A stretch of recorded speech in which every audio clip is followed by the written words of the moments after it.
그렇지만 설교하는 이 본문 내용은 성탄절과는 상관없이 우리가 아침에 오전 예배 때 드리는 내용을 쭉 이어서 마가복음 9장 내용 말씀을 보려고 합니다. 물론 그럼에도 불구하고 내용의 핵심 주제는 예수 그리스도이시기 때문에 성탄절과 아무 상관이 없다 이렇게 얘기할 수는 없고요. 또 성탄절과 관련해서도 제가 또 중간에 좀 말씀을 드리려고 합니다. 지금 읽은 이 9장 2절부터 13절까지 내용은 우리가 흔히 변화산 사건이라고 이야기하는 내용인데요. 이 앞부분에도 하나의 사건이 있었습니다. 그 내용은 베드로가 예수님을 그리스도로 고백하는 그런 내용입니다. 그래서 그 그리스도 고백 사건이 크게 보면 세 가지 내용으로 되어 있습니다. 처음에 예수님이 사람들이 나를 누구라고 하느냐, 또 너희는 나를 누구라고 하느냐 이렇게 질문을 하시죠. 그 질문 자체를 보면 벌써 핵심 주제가 예수님이 누구신가라는 게 핵심 주제라는 거 우리가 알 수 있습니다. 그러니까 베드로가 이제 고백을 해요. 주님은 그리스도십니다. 그러니까 이 그리스도라고 했던 베드로의 고백에 대해서 예수님께서 그 고백을 받기는 하셨지만 거기에 머무르시는 것이 아니라 주님이 정말 하시려고 하는 말씀을 하십니다. 주님이 누구시냐 말씀하시면서 그때부터 비로소 십자가 고난과 부활의 영광에 대해서 말씀하십니다. 주님께서 말씀하시려고 하는 주님은 십자가 사건 그리고 부활의 영광을 우리에게 베풀어 주실 분으로 이제 말씀을 하신 거죠. 이게 앞에 나오는 사건의 첫 번째 내용입니다. 예수님이 누구신가에 대해 사건이 나온 것이고요. 그 뒤에 제자들의 반응이 이제 두 번째로 나옵니다. 제자들이 베드로가 예수님이 말씀하신 걸 듣고 예수님 붙잡고 간절히 간구하죠. 주님 그렇게 하시면 안 됩니다. 십자가 지러 가시면 안 됩니다. 그렇게 예수님을 붙잡고 말립니다. 이 제자들이 보였던 물론 그들의 마음은 주님을 사랑하는 마음이었기 때문에 그랬지만 그러나 믿음이 없는 불신앙적인 그런 행동을 합니다. 예수님께서 가차없이 사탄아 이렇게 말씀을 하시죠. 그래서 주님께 꾸지람을 듣는 그런 내용이 나오고요. 그 뒤에 마지막 세 번째 내용이 무엇이냐면 주님께서 이 상황을 다 마무리하시면서 제자들에게 요구하시는 것이 있습니다. 그러니까 주님이 누구신지를 알려주시는 것으로 끝나는 게 아니라 제자들이 어떻게 믿음으로 행동해야 되는지를 요구하시죠. 그 제자들이 해야 되는 행동이 무엇이냐면 이제부터 자기를 부인하고 자기 십자가를 감당하고 나를 따라와야 된다. 그렇게 말씀하신 겁니다. 그래서 앞에 있던 사건을 보시면 지금 말씀드린 것처럼 세 가지 내용이 있어요. 첫 번째는 주님께서 직접 자기가 누구신지를 말씀하신 내용이 나오고요. 두 번째는 제자들의 불신앙적인 반응이 나오고요.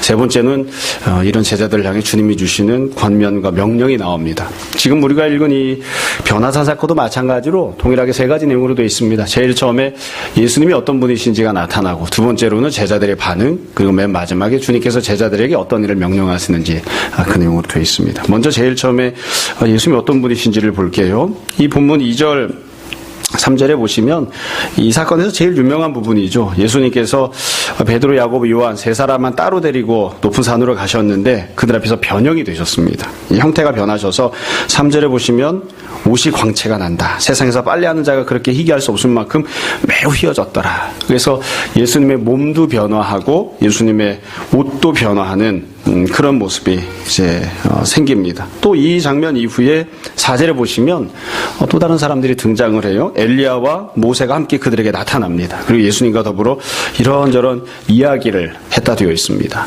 이 마가복음은 상세한 내용을 기록하지 않지만 누가복음 같은 경우에는 나중에 십자가 사건, 그러니까 예수님이 예루살렘에 가셔서 십자가 지실 것에 대해서 이야기했다는 그런 내용이 되어 있습니다. 그러니까 이 지금 사건이 기록하고 있는 본문이 기록하고 있는 사건 장면을 보시면 예수님이 변화하셨다는 것, 그리고 엘리야 모세가 함께 나타나서 이야기했다는 그런 장면으로 되어 있습니다. 이 장면을 통해서 우리가 알 수 있는 점이 있어요. 우선 이 예수님이 사람들이 알고 있던, 사람들이 생각하던 그런 주님이 아니라는 것을 알 수 있습니다. 무슨 말이냐면 앞부분에서 그리스도 고백 사건을 보시면 예수님이 첫 번째 질문이 사람들은 나를 누구라고 하느냐 이렇게 질문하셨어요. 그러니까 사람들은 예수님 향해서 세례 요한이다, 엘리야다, 선지자 중에 하나다 이렇게 대답을 했거든요. 근데 지금 이 본문에 보시면 다른 사람들이 등장을 했잖아요. 엘리야도 등장을 했고 선지자의 머리라고 할 수 있는 모세도 등장을 했습니다. 그러니까 같이 있으니까 예수님은 적어도 엘리야가 아닌 거죠. 또 모세가 아닌 겁니다. 그러니까 이 장면 자체는 읽는 사람들에게 그런 지식을 전달해 줘요. 사람들이 생각하던 또 사람들이 기대하던 그런 예수님은 아니구나. 예수님이 어떤 분이신지에 대해서 사람들이 파악하던 그런 예수님은 아니구나. 이거를 알려줍니다. 뿐만 아니라 예수님께서 제자들 앞에서 모양이 변화하셨잖아요. 그래서 빨래하는 사람이 그렇게 할 수 없을 만큼 이렇게 흰 모습으로 옷도 바뀌고 모습도 바뀌는, 이것도 다르게 표현하면 이렇게 이야기할 수 있습니다. 제자들이 여지껏 보고 경험하고 알고 있었던 그런 예수님이 아닌 거예요. 제자들은 이런 예수님을 본 적이 없어요. 그러니까 지금 이 변화산에서 예수님이 모습이 변화했을 때 이 장면을 통해서 말씀해 주시는, 또 보여주시는 것은 무엇이냐면, 예수님은 사람들이 알던 그런 예수님도 아니고 제자들이 알고 있던 그런 예수님도 아닌, 그 누구도 경험하지 못했던, 기대하지 못했던 전혀 다른 존재라고 하는 것을 예수님께서 이 사건을 통해서 보여주십니다. 여기서 예수님이 변화하셨을 때의 모습이 어떤 모습인가, 이제 어떤 사람들은 주님께서 부활하신 이후의 모습이라고 생각하기도 합니다. 잘 모르겠습니다. 부활하신 이후에 이런 모습과 똑같이 되셨는지, 다른 모습이 되셨는지 모르겠습니다. 다만 우리가 한 가지 알 수 있는 것은, 예수님께서 부활하신 다음에 제자들이 알아볼 수 없는 모습으로 변화하셨기 때문에 제자들이 부활하신 주님을 보고 못 알아보는 그런 사건들이 있거든요.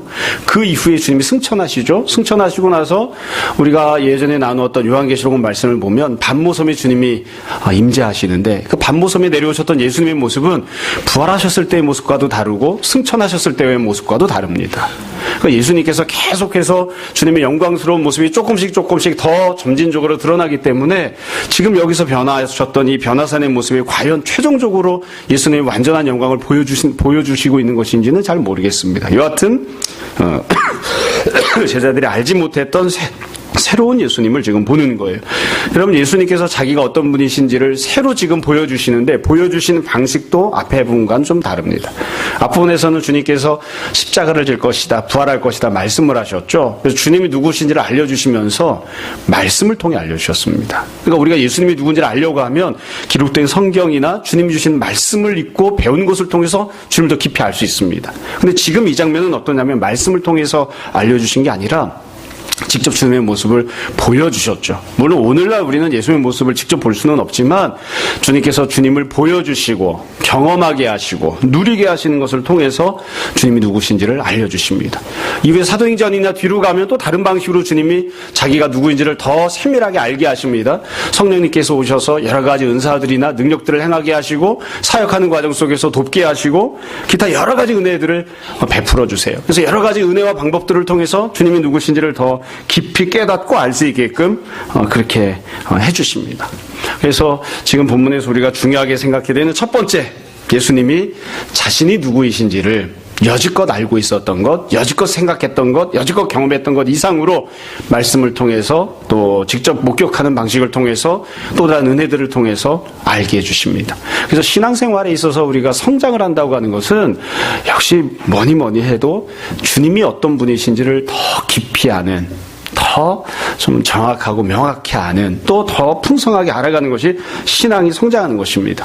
교회 역사를 보시면 예수님이 누구신지를 규정하고 설명하는 것, 그리고 그것을 이해해가는 것이 교회의 신앙이 성장해왔던 과정들이었습니다. 초대교회 때 여러 종류의 이단들이 있었는데요, 이단들을 보시면 제일 처음에 받아들이기 힘들어했던 것이 무엇이었냐면, 예수님이 하나님이시다라는 것을 받아들이질 못해서 힘들어했습니다. 예수님께서 위대한 선지자이시다, 혹은 병을 고쳐주시는 분이시다, 예수님께서 선지자들보다는 훌륭하신 분이시다, 천사들 못지않은 분이시다, 이것까지 이제 받아들여지는데, 여기서 한 걸음 더 나아가서 주님께서 하나님이시다, 이거를 받아들이지를 못해서, 혹은 이것을 믿지 못해서, 그래서 힘들어하거나 그것을 나는 받아들일 수 없다, 그런 이단으로 빠져버리는 경우들이 많이 있었습니다. 그러니까 처음부터 모든 성도들이, 모든 교회들이 주님이 누구신지를 완전하게 다 알고 있었던 게 아니에요. 그래서 처음에 예수님이 하나님이시다라는 것을 알게 되고, 또 고백하고, 그 이후에는 주님께서 현재 하나님 보좌 우편에 앉아 계시고 하나님 나라를 다스리고 계신다, 이것을 받아들이는데 또 한참 걸렸습니다. 이것을 믿는데, 성경에서 기록했음에도 불구하고 예수를 믿는다고 함께 모여서 예배드리고 하면서도 주님께서 하나님 보좌 우편에 앉아 계시다, 하나님과 동등하신 분이시다, 이걸 받아들이지를 못하는 거예요. 이걸 믿지를 못하는. 또 그 이후에는 주님께서 완전한 하나님이시면서 동시에 완전한 사람이시다, 이것을 받아들이는 데까지도 참 시간이 많이 걸렸습니다. 여러분, 우리가 당연하게 생각하지만 주님께서는 하나님이시면서 동시에 사람이시잖아요. 사람의 육체를 입고 이 땅에 오셨잖아요. 그래서 흔히 이야기하는 대로는 신성과 인성을 다 갖고 계신 분이다, 그렇게 이야기합니다. 그러니까 완전한 하나님이시면서 완전한 사람이다. 우리가 기독교 강요 지난 이 가을 동안 읽으면서 그 부분에서도 한번 같이 이야기를 했었습니다. 그 사도신경을 칼빈이 설명하는 부분에 대해서 제가 보충적으로 설명하면서 말씀드렸습니다만 잠깐 다시 한 번 더 말씀을 드릴게요.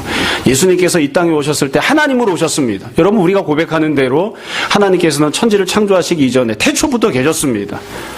태초 이전부터 영원 전부터 누가 계셨느냐? 성부 하나님이 계셨고요. 성자 예수님이 계셨고 성령 하나님이 창조 이전부터 계셨습니다. 창조 이전부터 계셨던 성자 예수님은 영으로 계셨던 겁니다. 육체로 계셨던 것이 아니죠. 성령님도 영으로 계셨고요. 성부 하나님도 영으로 계셨습니다. 그러니까 영적인 존재로 영혼으로서 성부도 성자도 성령도 창세전부터 원래 계셨습니다. 바로 그 성자 예수님께서 이 땅에 오신 겁니다.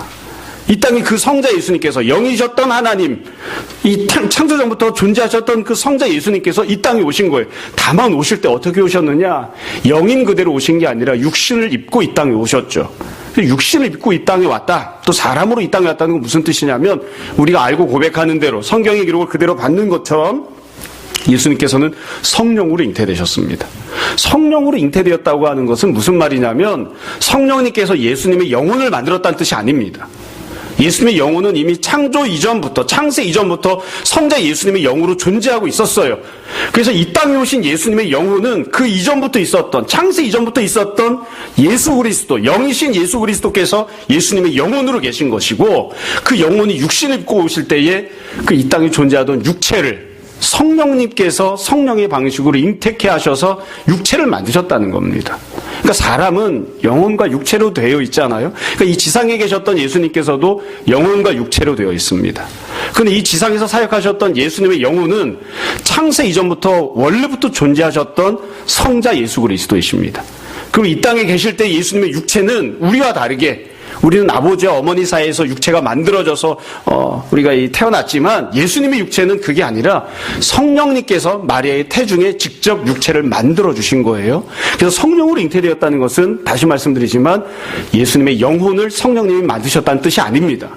예수님의 영혼은 원래부터 존재하셨던 것이고 하나님이신 영혼이고 그리고 예수님의 육체를 성령님께서 잉태케 하신 거예요. 그래서 우리가 예수님이 완전한 하나님이시다 고백할 때에는 예수님의 영혼이 완전한 하나님이시라는 겁니다.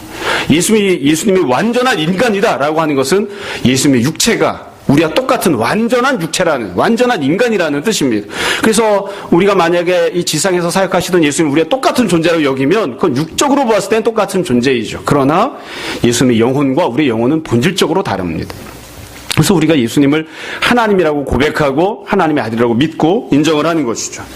아마 여기에서 변화산에서 주님께서 지금 육적인 변화를 보여주셨죠. 예수님의 몸이 변화해서 사람들이 본 적이 없는, 제자들이 본 적이 없는, 경험한 적이 없는 그런 영광스러운 육체로 주님이 변하셨습니다. 그럼 이 육체가 변하신 것이 과연 성령께서 잉태하게 하셨던 우리와 똑같은 그 육체가 우리와는 다른 육체라는 것을 보여주기 위해서 변하신 것인가?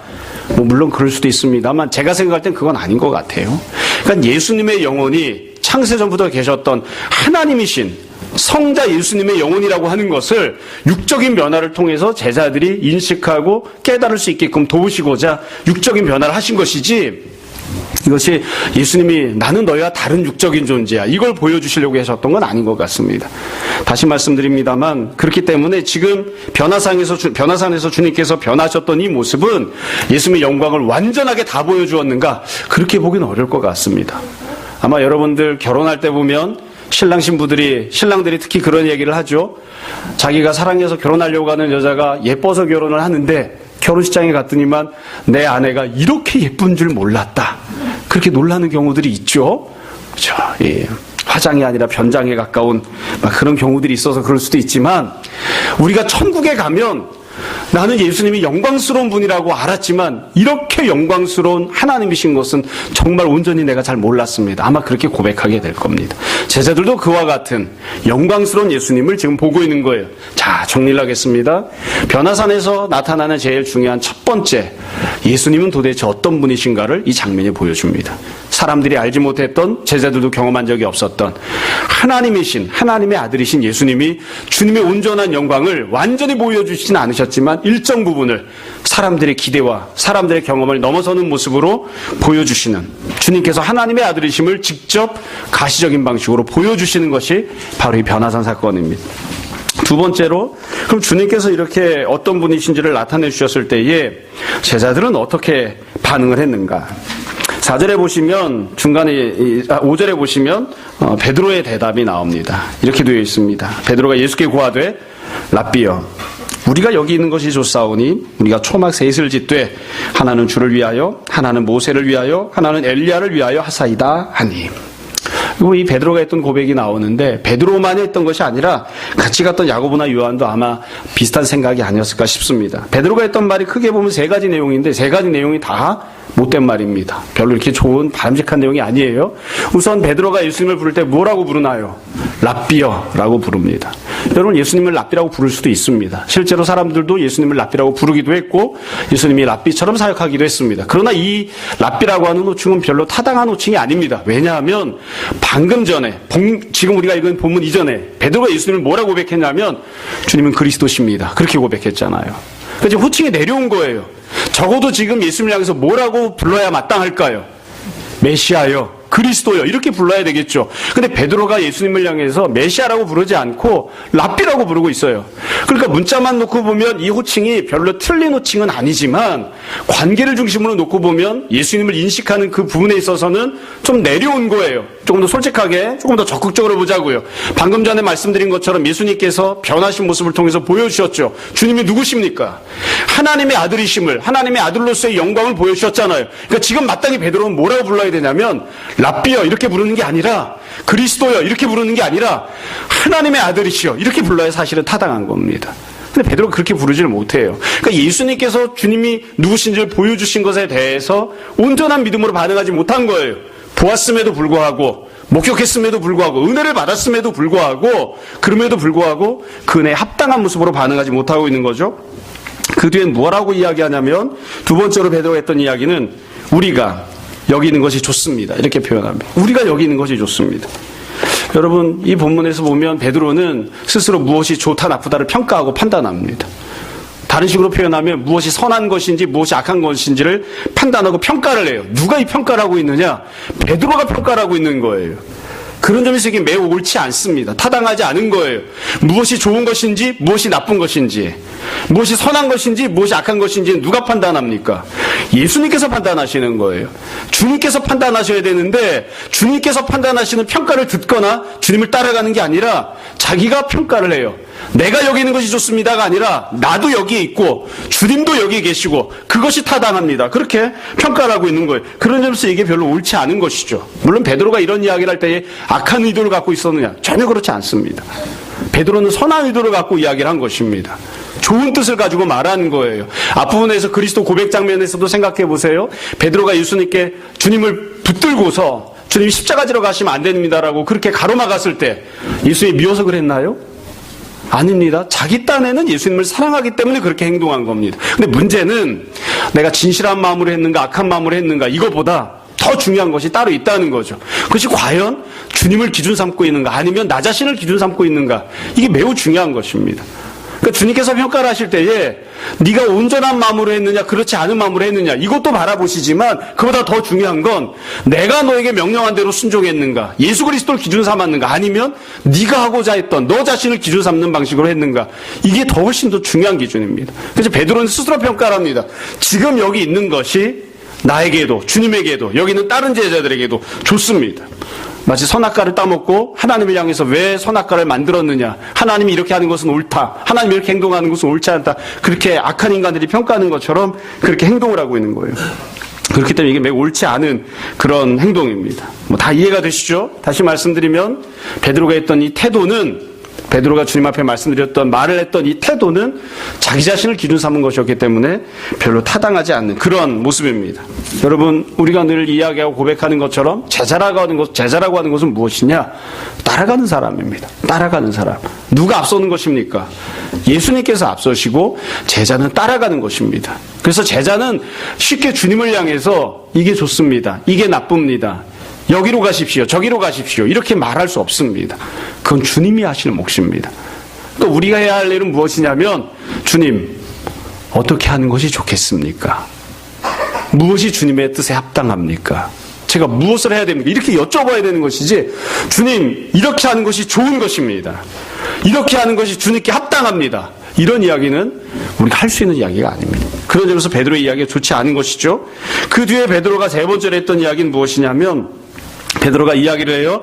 우리가 초막 셋을 짓되 하나는 주님을 위해서, 하나는 모세를 위하여, 하나는 엘리야를 위하여 하사이다. 그러니까 초막을 세 개를 짓겠다는 거예요. 여기 그대로 머물러 있기를 원하니까 초막 세 개를 짓겠다. 그렇게 예수님께 이야기를 합니다. 아까도 말씀드렸습니다만 저라도 만약에 이 베드로의 입장이었다면 이렇게 이야기했을 것 같아요.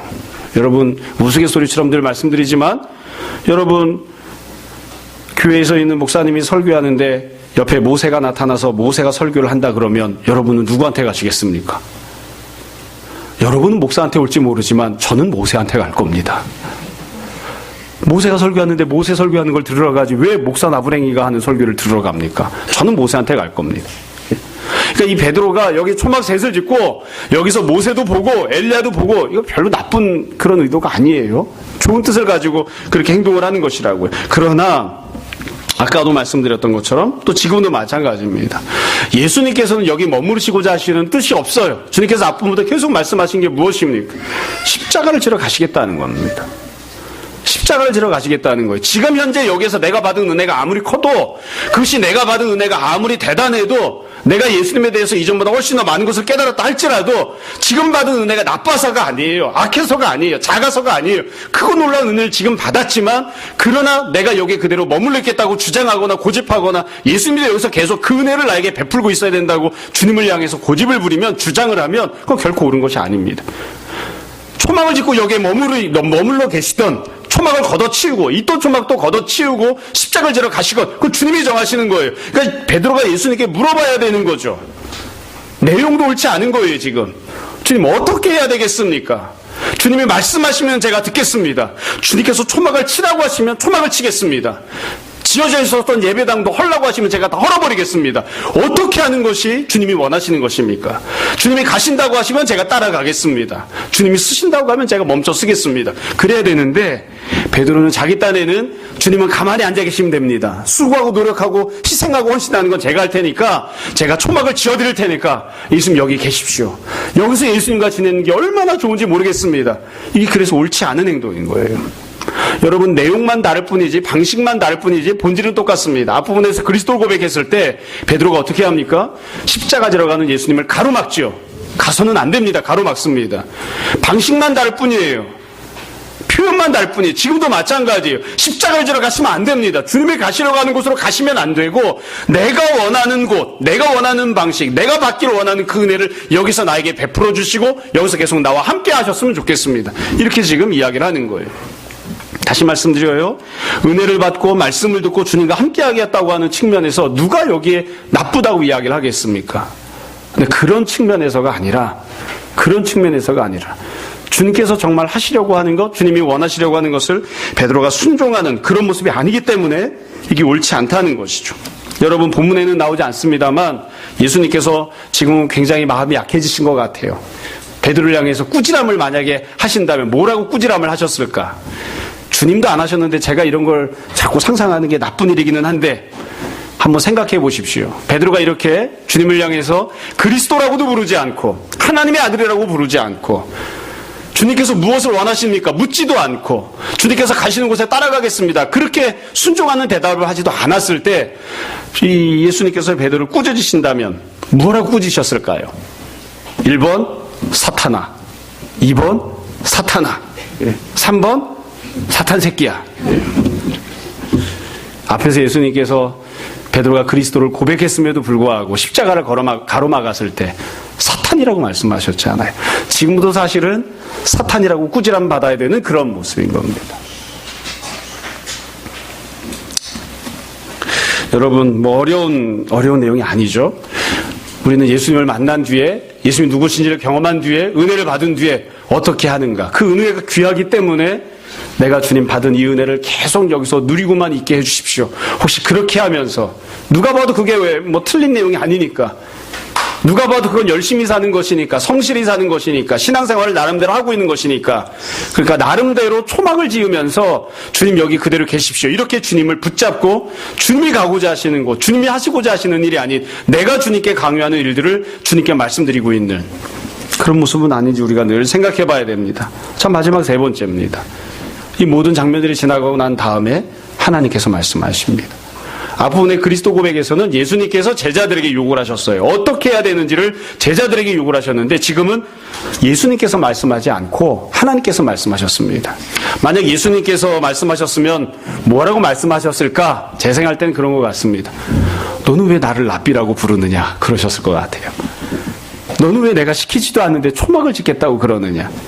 너는 왜 내가 십자가 지러 가겠다고 하는데 따라올 생각은 하지 않고 여기에서 그대로 머무르겠다고 하느냐? 아마 그렇게 말씀하셨을 것 같아요. 근데 예수님이 말씀하지 않고 이 장면에서는 하나님께서 말씀하십니다. 7절을 보세요. 마침 구름이 와서 그들을 덮으며 구름 속에서 소리가 나되 하나님이 말씀하시는 거죠. 두 가지를 말씀하십니다. 첫 번째로 이는 내 사랑하는 아들이다. 하나님께서 두 가지를 말씀하셨는데 첫 번째 말씀하신 내용은 예수님이 누구신지에 대한 말씀입니다.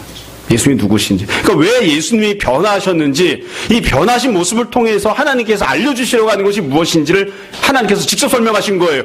내 사랑하는 아들, 하나님의 아들이심을 보여주기 위하여 이와 같이 주님께서 변하신 겁니다. 다시 말씀드립니다.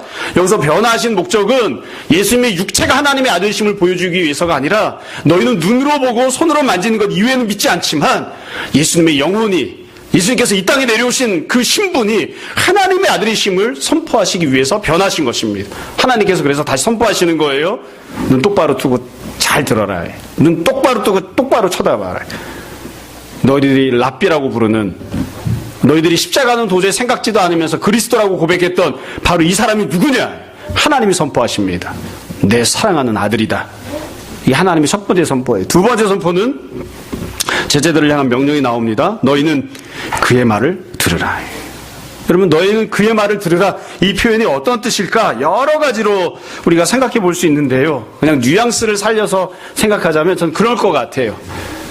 헛소리 다 집어치우고, 쓸데없는 소리 하지 말고, 네 생각 자꾸 이야기하지 말고, 네가 하고 싶은 거 이야기하지 말고, 네가 무엇이 좋다 나쁘다 그런 식으로 이야기하지 말고, 초막을 짓네 맞네 이런 이야기하지 말고, 주님이 무엇라고 너에게 말씀하시는지를 듣고, 그리고 그 주님 말씀대로 순종해라. 하나님께서 제자들에게 주신 말씀입니다. 본문에는 그의 말을 들으라고 되어 있는데 그의 말이 무엇인지, 예수님의 말씀이 무엇인지가 나오지 않습니다. 지금 우리가 지금 본문을 보고 있는 2절부터 8절 사이에는 예수님의 말씀이 등장하지를 않아요. 예수님의 말씀이. 근데 앞부분에 계속 반복해서 말씀드리지만 그리스도의 고백 사건을 보시면 주님께서 하신 말씀이 나옵니다. 그 말씀이 무엇입니까? 십자가 고난과 부활의 영광입니다. 그리고 지금 변화산 사건 뒤에 9절부터 쭉 뒤에 보시면 주님께서 곧장 이어서 무슨 말씀을 하시는가? 십자가 고난에 대해서 말씀을 하십니다. 그러니까 주님의 말씀을 들으라라고 하셨던 이 표현은, 하나님의 명령은 예수님께서 십자가를 지러 가시겠다고 하고 있으니까 너도 그 말씀을 따라서 십자가를 지는 대로 따라가는 제자가 되라, 그렇게 명령하시는 거예요. 초막 짓는다고 이야기하지 말고 십자가 지러 가라, 지금 그렇게 명령을 하시는 거죠. 결국 제자들에게 하나님께서 직접 믿음을 요구하십니다. 이때 요구가 되고 있는 믿음은 무엇이냐면 초막을 지는 믿음이 아닙니다. 예수님과 함께 지내겠다고 하는 그런 믿음이 아닙니다. 주님께서 가시는 곳을 따라가는, 그것이 바로 믿음인 거죠. 자, 이제 말씀을 정리를 하겠습니다. 본문에 대한 내용은 쭉 설명을 했으니까 아마 여러분들이 다 이해하시고 또 기억하실 겁니다. 제가 세 가지 내용을 말씀드렸습니다. 첫 번째는 주님께서 누구신지를 주님께서 직접 보여주셨습니다. 주님은 하나님의 아들이십니다. 여지껏 알지 못했던, 여지껏 경험하지 못했던 주님이 누구신지를 보여주시는. 두 번째로 그 주님을 향해서 은혜를 받은 제자들은 믿음으로 행동하지를 못했습니다. 자기 딴에는 선한 뜻을 가지고, 선한 생각을 가지고 이렇게 하면 되겠지라고 생각해서 이것저것을 했지만, 그러나 그것이 주님이 원하시는 그런 믿음의 모습은 아니었습니다. 교회에서도 마찬가지죠. 성도들이, 제가 청년들을 보고 이야기할 때도 그렇고 또 직장생활하는 사람들 보고 이야기할 때도 그렇습니다. 지금은 공부할 때가 아니고 공부 내려놓고 교회 좀 나와라. 지금 일하러 갈 때가 아니고 일하던 거 좀 잠깐 내려놓고 교회를 좀 나와라. 그건 네가 원하는 거고 주님이 원하시는 건 공부하고 일하고 있는 게 아니야 지금. 잠깐 내려놔라. 어떤 것이 과연 믿음으로 행동하는 것인가. 근데 마지막 세 번째로 제자들에게 하나님께서 주신 명령이 있습니다. 자, 여러분 오늘은 성탄절이잖아요. 예수님께서 이 땅에 육신을 입고 오셨는데 주님께서 이 땅에 오셨던 내용도 마찬가지로 이 세 가지로 구분을 해볼 수 있습니다. 세 가지 내용을 적용을 해볼 수 있습니다. 구약의 수많은 선지자들과 또 메시아를 오랫동안 기다려왔던 이 이스라엘 백성들은 하나님께서 자기의 독생자 예수 그리스도를 육신을 입고 이 땅에 아기의 모습으로 태어나게 하셨을 때 아무도 그것을 몰랐습니다. 하나님께서 구약의 선지자들에게 주셨던 어떤 예언이나 어떤 선포보다도 육신을 입고 자기의 외아들을 이 땅에 내려보내게 하셨던 것, 그것이 가장 위대한 계시입니다. 주님께서 주님의 모습을 드러내신 거니까요. 주님께서 주님의 모습을 직접 사람들 눈앞에 보여주신 거니까요. 이것보다 더 위대한 계시는 없어요. 이사야가 아무리 떠들어도, 예레미야가 아무리 떠들어대도, 모세가 아무리 떠들어대도 이 땅에 육신을 입고 육신을 입고 이 땅에 오신 그 예수 그리스도께서 자신을 보여주신 것보다 더 위대하고 더 확실한 계시가 어디 있습니까? 모세의 오경을 달달달달 외워도, 구약성경 39권을 달달달달 외워도 그 모든 내용들을 다 은혜로 받았다 할지라도 성육신하셔서 육신을 입고 이 땅에 오신 예수님보다 더 위대한 계시는 아닙니다. 하나님께서 친히 이 땅에 오셨잖아요. 주님이 누구신지를, 하나님이 누구신지를 직접 보여주셨잖아요. 두 번째로 그 주님을 향해서 사람들이 어떻게 반응을 했나요? 어떻게 반응을 했습니까? 그분이 주님이시라는 것을 알지도 못했고 또 주님을 믿지도 않았고 당연히 주님께 나아가서 섬기거나 예배드리지 않았습니다.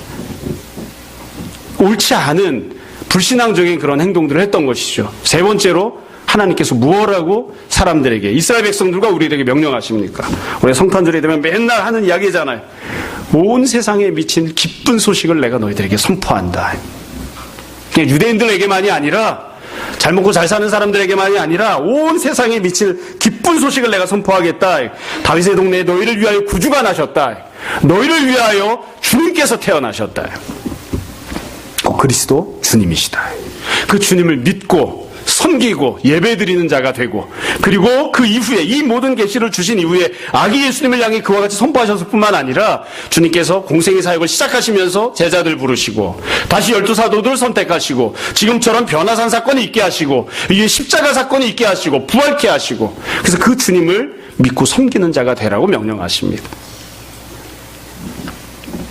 여러분, 성도로 살아간다고 하는 것은, 또 성도로 부름받았다고 하는 것은 주님께서 누구이신지를 창세 때부터 시작해서 주님이 승천하신 이후까지 주님이 누구신지를 우리가 온전한 계시로 알고 듣게 되었으니까, 또 목격하고 경험하고 있으니까 그 주님을 받고 그 주님을 믿고 그리고 그 주님께 온전히 섬기는, 그 주님을 따라가는 그런 제자로 살아가는 것을 뜻하죠. 우리는 과연 어떻게 살아가는가, 또 어떻게 성탄절을 늘 맞이하는가를 늘 생각했으면 좋겠습니다. 사람들은 예수님을 보지만 하나님의 아들로 보지 않습니다. 우리는 예수님을 보면서 하나님의 아들로 봅니다. 사람들도 예수님이 어떻게 생겼는지 모르고, 우리들도 사실은 예수님을 직접 본 적이 없습니다. 변화산에서처럼 주님을 목격한 적이 없습니다. 그러나 참 감사하게도 주님께서 우리 마음에 믿음을 주셔서 우리는 믿음을 가진 사람들, 보지 않고도 믿는 복된 사람들이 되게 하셨습니다. 그냥 그 자리에 머물러 있는 것이 아니라, 내가 받은 그 은혜에 그냥 머물러 있는 것이 아니라, 우리가 늘 주님께 여쭤보는, 또 질문하는, 스스로 평가하는 것이 아니라 주님이 무엇을 선하게 여기시는지를 묻는, 그리고 응답을 받고 순종하고 주님을 쫓아가는 그런 제자들이 되었으면 좋겠습니다.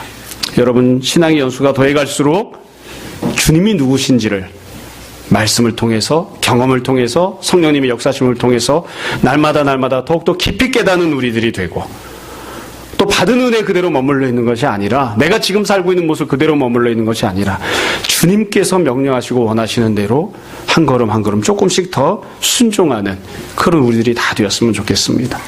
오늘도 기쁘고 복된 성탄절, 주님 앞에 기뻐하고 감사하고 예배드리는, 그리고 주님께서 원하시는 대로 순종하는 우리 모두가 다 되기를 주님 이름으로 축원합니다. 잠시 기도하겠습니다.